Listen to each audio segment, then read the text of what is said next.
the College Football Playoff Committee, they're in Chicago, in Rosemont, Illinois. And yet again, we'll discuss the format now that the final details are with the Pac-12, at least for now, with only 2 schools and the others all gone. Now that the ACC is added, and now maybe making the decision of whether it's 6-6 or 5-7. What I don't understand is you have all these people that run conferences, etc.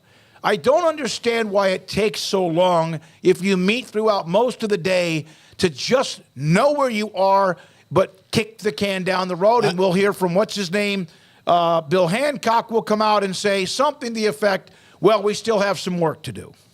I think the biggest thing that needs to happen is you need to figure out what you're doing with those other schools in the Pac. If the Pac-12, if the Pac-12 rebrands itself and it's those Pac-2 add and whatever that's going to be over on that other side, I think you have to figure out what that is. Because if you know what that is, or you have to determine, you either need to know what that is before you make a decision, or you don't care. Because if you say it's 5+7, then essentially you're saying we don't care what Oregon State and Washington State and the Mountain West come up with. It's 5+7. So no matter what you guys do over there, it doesn't matter. We're going 5+7. Or you tell them, hey, we're going to give you some time to decide what you're going to do and come to us with that, and then we'll make the determination between 6+6 and 5+7. But 5+7 doesn't mean the Pac-12 can't get an automatic berth, no matter what it is, because it could maybe that knocks one of the other Power 5 conferences out, although we know there's some that will never happen. Is there still the opportunity to be a group of 5 school involved? Yes, there is, but it also means there's a less opportunity for that. So you're 5+7 and you're giving one more at-large bid, you're taking away an opportunity for a group of 5. So you either have to tell them we don't care what's going on over there, or you have to tell them that you do. Yeah, I mean, the reason why it's taken this long is because they had to have an idea of where realignment stood. I mean, hey, Pac-12, you get an automatic bid. Oh, wait, the Pac-12 doesn't exist. Or what the case was. It said in the article that they needed the ACC situation with Cal and Stanford to sort itself out, which it did. And the Big 12 had to sort itself out, which it did. And, the Pac still trying to figure out, what's going to happen exactly with the last 2 schools. But I think that was pretty simply the reason why. It was because you had to wait for all of the chaos to stop for a second so that you could actually know what you're talking about. I mean, had they gone ahead and just plowed through and then all of a sudden there's a conference that doesn't exist and they go back to the drawing board, well, hey, they got something done, but does it matter? No. So, I mean, I think that they just had to play the waiting game here. They said in the article that, the plan is to have at least the format settled upon, I believe, is the goal with these particular meetings. And there is obviously a lot of discussion about 5+7, 6+6, and all of that kind of jazz. But, I mean, it's going to be fascinating to see what it looks like on the other side, because there are a lot of teams that are afraid of getting left out. There's a lot of fear about, what access is going to look like. I know that Oresco's quoted multiple times in that article, and, he's not going to budge without the American getting some level of respect in the G5s as a whole, but what does that look like exactly? So, yeah, I mean, there's a lot of things to sort. Like, it's easy for us fans to be like, hey, automatic conference bid and blah, blah, blah, but, there's dozens of schools that all have their own individual motivation, much less as a group. And so I think it's, just trying to maneuver your way through all of that, all the agendas, and, also knowing that some of these people are probably playing the long game and some of them are playing the short game with blinders on and don't quite know what the long game is. And so you're just trying to make sure you make the right decision that's going to be the right decision, not just now, but moving forward. And, given the state of college football, that's easier said than done. Yeah. By the way, we don't know what the answer is going to be, and probably they leave the meeting today without one, and they'll have another meeting sometime maybe in November or early in the year, but at least they are meeting in Chicago. From Allen, any teams in the power conferences who loses to any Group 5 gets eliminated from the playoffs? From, I think, conference champions get automatic berth. That's from Allen, but how many? How many of them? Is it the 4 Power 5s and not sure about whatever it is, the Pac-12, or is it the 4 Power 5s that are remaining and the Pac-12 was thrown into a group with the American and everybody else? That's what they have to decide. From UT Parking, it should be 4 auto bids. Conference winners of the SEC, the Big 12, the ACC, and the Big 10, plus 8 at-large invitations.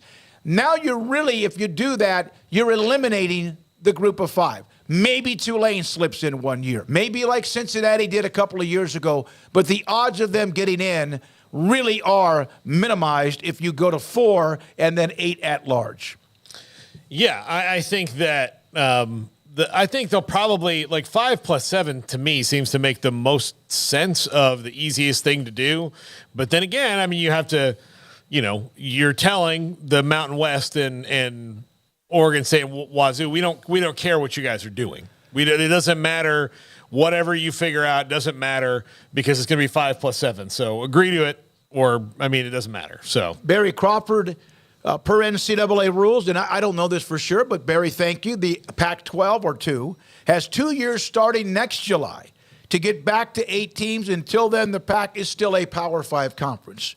I don't know the language about that, but Barry, thank you very much for throwing that in. That is true. They have time to get back to that level, but if you say that you're going to take the top 5 conference champions plus 7 at-larges, you'd rather, even if you're the Pac-12 and you're still a power conference, you would rather them still keep the top 6 plus 6 at large, because then that saves the fact that maybe your new conference won't be that good right off the bat, so you can get a team into it in that new Pac-12 Mountain West thing more than likely, because now you're talking about 6 conferences as opposed to 5. Yeah, that makes sense. 6 automatics versus 5 automatics. You think you're going to beat out the Big 12 or the ACC or the Big 10 in most years for that 5th spot? Probably not, right? So, or I guess if you're not considered power, it'd be the 5 plus 7, whatever. I think that's the debate: is the 6 model or the 5-7 model, and I don't know how they sort through all that. That's why they're having these discussions. That's why they get paid the big bucks to have these discussions. And, I think it'll be fun to talk about what they eventually settle on and, pour through all of that when the time comes. But, the conversations continue and, questions still linger in realignment. So, fascinated to see what they come up with and what they eventually decide to do moving forward. Camelo, why would or should a G5 get an automatic bid? They play inferior opponents. So you mean to tell me last year, if they would, and this is if they would have done that what if Tulane, I don't know where they were ranked at the end of the year, let's say 17. It may have been 13. I don't know where they were, but they would not have gotten an automatic bid. Do you think they would have gotten an at-large bid? Yes. Tulane. Yeah. Okay. They were the best non-Power 5 team in the country. Absolutely, they would have gotten a bid. They're not going to leave those teams out entirely. That'd be pointless. Based on Camelo, they play inferior opponents. I think you have to include everybody, and that's my point back to what he was saying. You have to have everybody feel like they have a shot. Yeah, but I don't know that. That's what the whole debate is. It's the whole 6 plus 6, 5 or 7. So, that's what they're pouring over right now. But that's the highest ranked champion. So if you don't think the highest rated team of all the G5s isn't deserving of a playoff spot, then you just don't feel like they're probably deserving of any spot whatsoever. I'm not necessarily on board with the automatic, but I do think that there has to be some level of inclusion. So, a team like Tulane last year, would many people have had that much of an issue with them being in the playoff? I wouldn't have had an issue with them being in the playoff. So, I think that the automatic part's where everybody kind of gets stuck one way or the other when it comes to those bids. And certainly there's people with agendas. They don't want Tulane in there because they want like the 6th SEC team that can have a spot to get in there. Like, let's get Mississippi State into the last spot because Lord knows we need that. But, that's the discussion they're having right now, and that's what they're going to have to sort through, and that's what they've been sorting through for what sounds like quite a while now. The thing about Tulane last year that a lot of people forget is not just that they won the American and ran right through it. They lost to UCF. But they beat Kansas State early on in the year. Remember, that game was in Manhattan, 17-10. It's already hard enough if you're a group of 5, and it's already kind of almost like, why are you here? So if somebody earns it, they should be given the opportunity. And my question is, if they go to 12, you think we'll ever see 2 G5 schools in the playoff? If it's 6 and 6, then yeah. Yeah, probably. Because now, no matter what the Pac-12 renames itself to, it's not going to be that for a little while before it would ever develop into, yes, Oregon State and Washington State will be there, but those are going to be G5 teams that they're going to be playing with. So yeah, there would be that if it's 6-6. Because it's 5-7, probably not. Again, 5-7, probably not. 6-6, yeah, it'll probably happen. But at 5-7, no, it wouldn't. And just to respond, yes, they play teams that are inferior. Camelo, yeah, sure they do. But when given the opportunity last year to play the Heisman Trophy winner, they won that game. They beat USC. So it's not about that. Like the schedule all year certainly does dictate things. And we've seen many times throughout sports that, I think it hurt Houston for a long time in the NCAA tournament in basketball that they would play this week's schedule. And then it hurt Gonzaga for sure the year that everybody thought that they were going to win it when they played against Baylor. They hadn't played a tough schedule. They played UCLA and Baylor in back-to-back tough games, and that hurt them ultimately in the long run. But it's about the game that they're going to play. It's about Tulane and USC in that day. So on that day, Tulane beat USC. So then give them an opportunity to play somebody else, which would have been, last year they would have gotten to play like Michigan or something. But yeah, that's what it's all about, is inclusion and being able to grow it. And if you don't think that spreading out and creating more opportunity is already affecting college football, I give you the transfer portal and the fact that the SEC has had a chunk taken out of it right now. Yeah, I mean, I think if you go on and win your conference that, you should be, rewarded in some fashion now. That obviously winning your conference doesn't mean every conference champion gets invited under either one of these proposals. But if you're the highest ranked group of 5 conference champion, I feel like you're probably a pretty good team. I feel like you're probably, you're the best non-Power 5 team in the country. And odds are you're better than a lot of the Power 5s too, because let's look at the dregs of each conference. You think Tulane could have beaten some of the worst teams in the Pac-12 or the Big 12 last year? Oh, no doubt. Yeah, so they should have beaten some of the better ones. Yeah, so I mean, I just don't like the idea of, well, let's not include those guys because they don't stand a chance. Well, that's an easy way to never let them have any opportunity whatsoever. And to, if you don't have the opportunity, well, then yeah, absolutely, you're never going to be able to do that. But give them an opportunity and see what they can do with it. Is it likely that a Tulane ever wins like 4 playoff games to win a national title? No. But winning that one playoff game would be a big damn deal for that school and be like program changing for them. If that USC game would have been a playoff game and they move on to the round 2 and they play like Alabama, would they maybe get crushed in round 2? Maybe, maybe not. Who the heck knows, especially in the transfer portal era.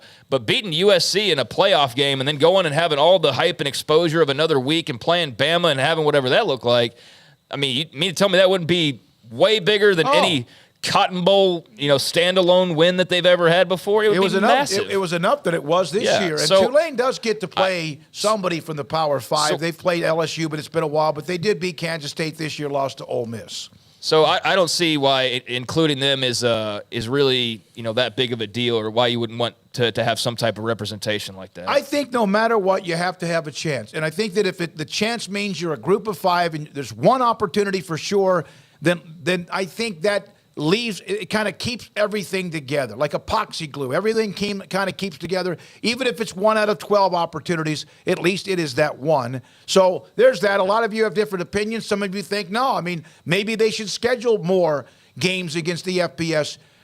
They haven't played LSU since 2009. I don't know if that's because they don't want to play each other. LSU doesn't want to play that game, because we have seen in the past where some FBS schools look at it this way. What do we have to win out of this other than we have a chance to play one more home game, because we don't want to play if you're LSU, you don't want to play in any game between Tulane outside of Baton Rouge unless you play that inside the Superdome or Mercedes, whatever you call it. Yeah, call it the App State effect, right? So you're going to have to play some of these games where you're playing those, but sometimes you're a little more selective than going and saying, let's play the big team. I mean, there's all these people that, want their teams to schedule big-time opponents. But look, Alabama and Georgia and LSU only have 12 games on the regular season schedule, guys. I mean, if everybody it's not like there's a lottery for who gets to play them or anything like that either. So it's a lot more complex than it is, and there's no NFL scheduling model. Look, all the leagues are going to have different scheduling models. Sure. So it's all. And they should. It's their league. They should do what they want. That doesn't mean people can't disagree with But it. yeah, I mean, like, but as far as like, oh, well, they don't. Like, look, Tulane could probably call 100 schools a year trying to play them, and they can only fill so many spots, and the phone calls don't always get answered on the other end. So, especially if you're good. I mean, like Florida State and LSU can arrange a home and home pretty quickly because that's all TV. But if TV's not helping you out and you're Tulane, you can say, you know what, we'd like to boot this LSU thing back up again. They could call LSU 100 times and LSU be like, I don't know. LSU doesn't want to play at Tulane. Exactly. But play in the dome. But then what does that do for Tulane, right? Yeah. We're going to give you two and homes. LSU's won the last 18 times they've played. They just haven't played since 2009. Would have been interesting. LSU was really good last year. Just to see if they would have played, what would have happened. It might still have been an LSU cakewalk. I don't know. All right, here is